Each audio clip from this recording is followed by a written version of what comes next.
Okay, so once you have your 4 pieces of wire cut off, you're going to want to fire up your glue gun and glue them into place in between the 2 pieces of your wing.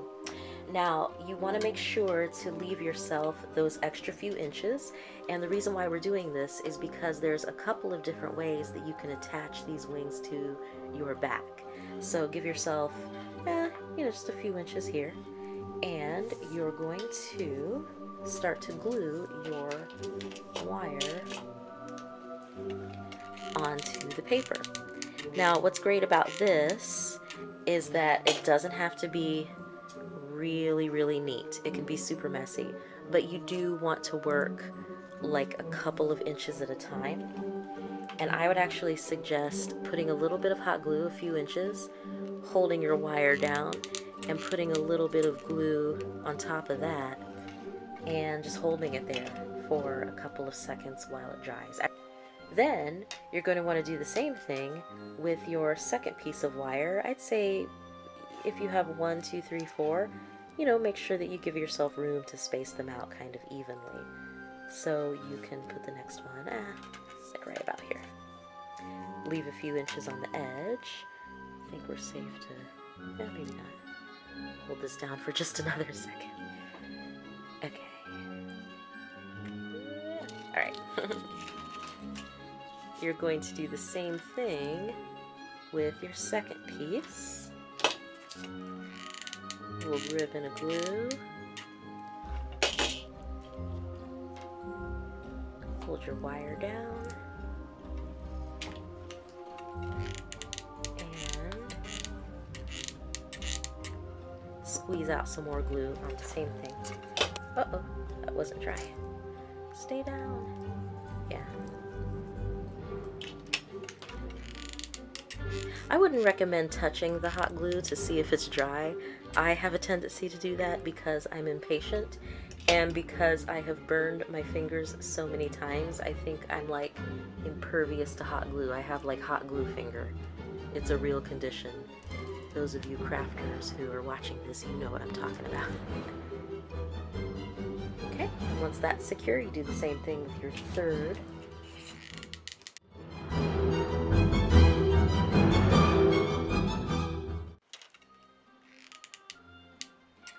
Now, your last piece, you might want to make it, your last piece is actually going to go like that, so you might only want to glue just like a couple of inches here.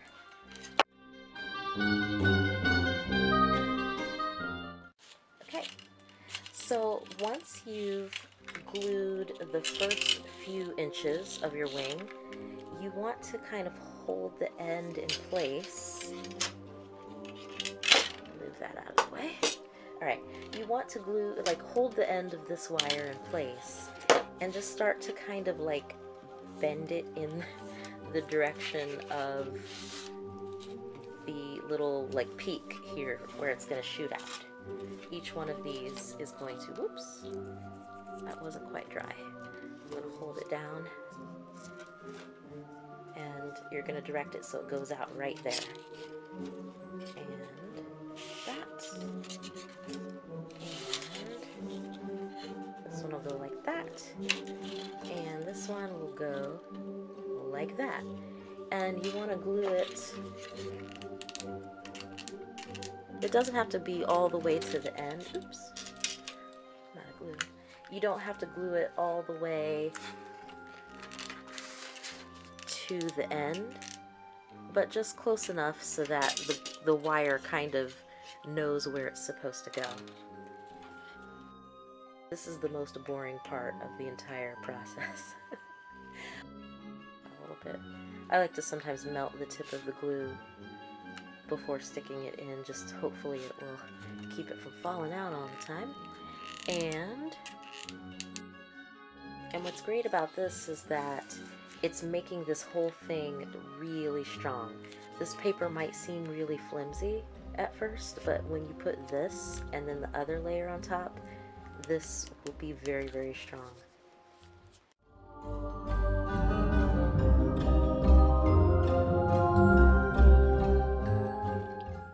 Once you've got that down, it should look like that. And once you've glued all of your pieces of wire in place, you can take your top section and just glue it down. And what's great about this is that you do not have to be careful at all. You can be super sloppy.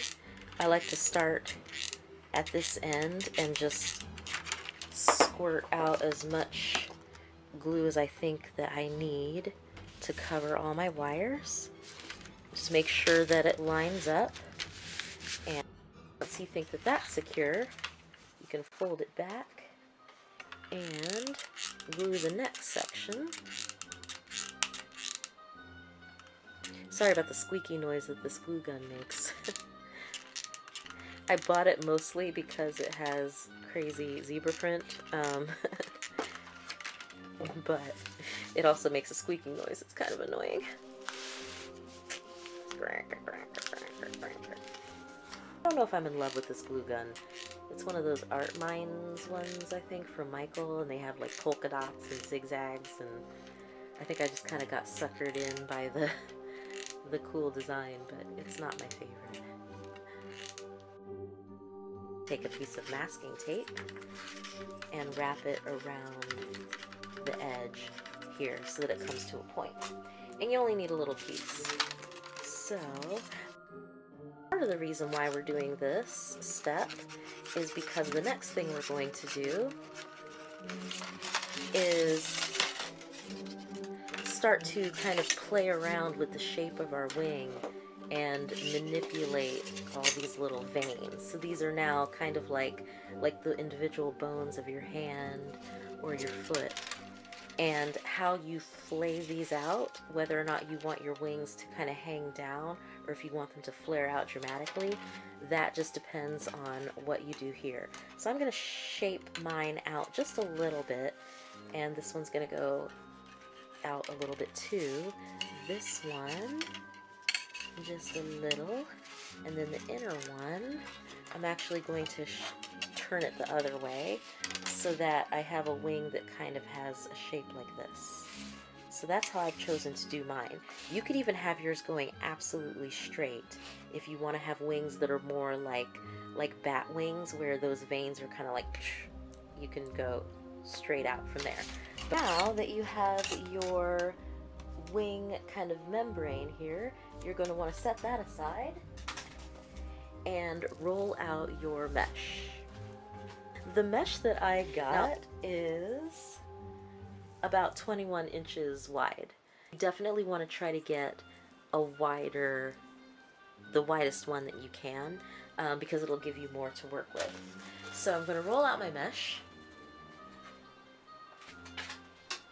and I'm going to lay my wing with all the wiry membranes on top. I'm not putting it straight up and down like this. I'm turning it on an angle because this is actually going to give me like a diagonal. By cutting on the diagonal, I'm going to get a bigger wing. Now, you might be thinking that this is the point at which you would cut out your wings. We're almost there, but not yet. First, what you want to do is to weave your wires into the mesh. But before you do that, you want to make sure that you have the right wing shape. So the first thing I'm going to do is take my outside wire and decide whether I want an unfurled wing, sort of like this, or I can curl it in just a little bit if I want a wing that appears to be furled, like it's closed up. I'm kind of putting mine somewhere in between because you can always bend your wings after you've cut them, and I like the idea of having the option to make it big or small. So the first thing I'm going to do is pick a point right where the wire comes out of the top part of the wing, and I'm going to thread the wire in through that point. Now, I would suggest once you've decided where you're going to thread your wires, that you take a few small pieces of tape and place them at the top of the four wings. That way, if the wing gets moved around, if something falls off the table, you'll have an idea of where to start. So in the video, I'm actually pulling my first wire all the way through, but afterwards I realized that if you thread just the tip of each wire through where that tape is, and then pull all of them through at the same time, you're less likely to get tangles. So I would suggest doing it that way.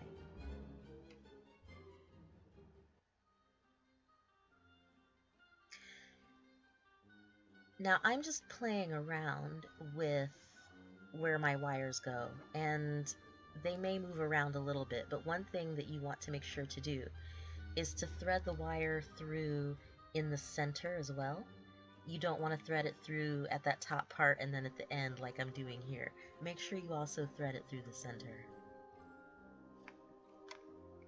Now you can cut your wings, and since your wire is threaded through, the shape won't change. You're going to hot glue this down, but you can always undo this part as well, especially since now you have it cut out and you know exactly where the edge is going to go. And you can find a point like somewhere in the middle and kind of weave it in and out, and then pull your wire through, and then maybe even find another point here and weave it in and out, and then go back to that end point and one more time weave your wire in and out, and then fold the edge down. So now what you've done is you've caught up enough of the edge that your mesh isn't really going to go anywhere. If you don't like the way that that's coming up, you can undo it, find a spot kind of in the middle and go in and out, pull it through, and then find where the ending is and go in and out, and then fold that over. Okay, so now this is where it's a good idea to keep your scrap pieces handy, all those little pieces that you cut out of your paper, because you're going to hot glue all along the edge, and you're just going to fold over the edge of your mesh and just kind of smear it down.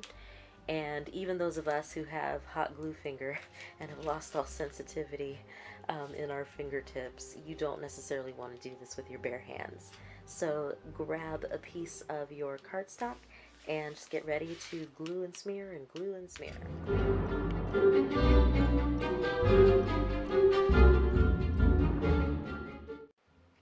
Alright, now this could be considered an extra step. You don't necessarily have to do this part, but I like for both sides of my wings to be equally as interesting and textured.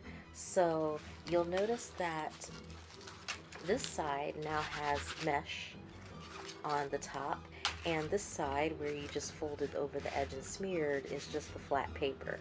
That's fine, but if you would also like to have that mesh texture on the other side, you can always take the scrap piece and run a bead of, or a line of hot glue all along the edge, and then I'm going to lay my scrap fabric over the top, and I'm going to hold it down and make sure that that dries. So now you have that mesh texture on this side as well. And I'm going to push all around to make sure that I'm really getting the glue in there. And with this you can even do another layer. That's what's great about this project, is that you absolutely can't be too messy with the hot glue. In fact, the more hot glue you put on in certain parts of it, the more it gives it like a really interesting texture when you spray paint over top of it. Once that's dried, you can just take your scissors and cut right along the edge. And you want to make sure to just cut the top part. You don't want to accidentally cut off the part that you folded over. So just cut the top.